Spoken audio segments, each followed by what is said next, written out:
Pada zaman sekarang, manusia banyak mengalami stres, kecemasan, dan kegelisahan. Stres dan depresi yang dibiarkan berlarut membebani pikiran dan dapat mengganggu kekebalan tubuh. Apabila kita berada dalam emosi negatif seperti rasa benci, iri, putus asa, kecemasan, maka yang ada sistem kekebalan tubuh kita menjadi lemah. Sebenarnya, depresi sendiri sangat sukar didefinisikan secara tepat. Ada yang beranggapan bahwa depresi itu berarti suatu keadaan kesedihan dan ketidakbahagiaan. Secara sederhana dapat dikatakan bahwa depresi adalah suatu pengalaman yang menyakitkan, suatu perasaan yang tidak ada harapan lagi. Depresi merupakan gangguan mental yang sering terjadi di tengah masyarakat dan biasa terjadi saat stres yang dialami tidak kunjung reda. Gejala depresi bisa kita lihat dari 3 segi, yaitu segi fisik, segi psikis, dan segi sosial. Gejala fisik yaitu gangguan pola tidur, menurunnya tingkat aktivitas, menurunnya efisiensi kerja. Dan gejala psikis yaitu kehilangan rasa percaya diri, sensitif, dan merasa tidak berguna. Sedangkan gejala sosial biasanya berawal dari diri sendiri yang pada akhirnya memengaruhi lingkungan dan pekerjaan. Jenis-jenis depresi terhitung ada 5 jenis. Yang pertama, depresi mayor, kondisi kesehatan mental yang serius yang memengaruhi perilaku seseorang. Kedua, depresi distimia, suatu bentuk gangguan yang lebih ringan dari depresi mayor. 3, depresi bipolar, gangguan suasana hati yang melibatkan perubahan antara episode depresi dan episode mania atau hipomania.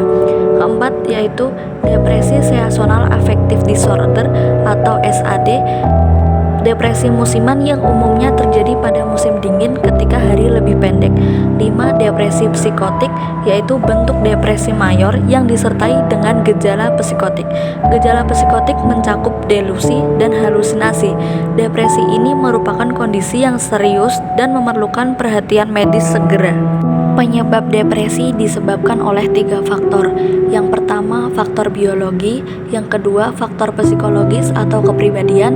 Yang ketiga, faktor sosial seperti kehilangan seseorang, pasca bencana, dan trauma masa kecil. Keterkaitan teori psikologi dengan depresi, yaitu teori behavioral.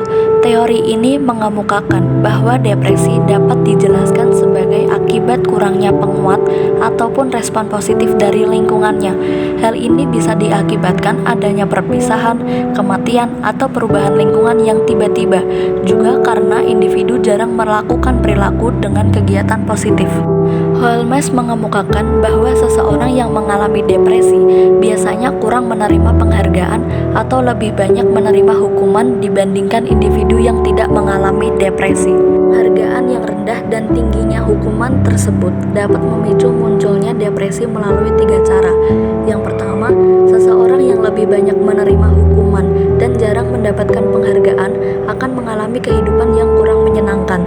2, jika perilaku seseorang tidak menghasilkan penghargaan atau menghasilkan hukuman, individu akan memiliki penghargaan yang rendah terhadap dirinya sendiri dan akan mengembangkan konsep diri yang rendah tersebut.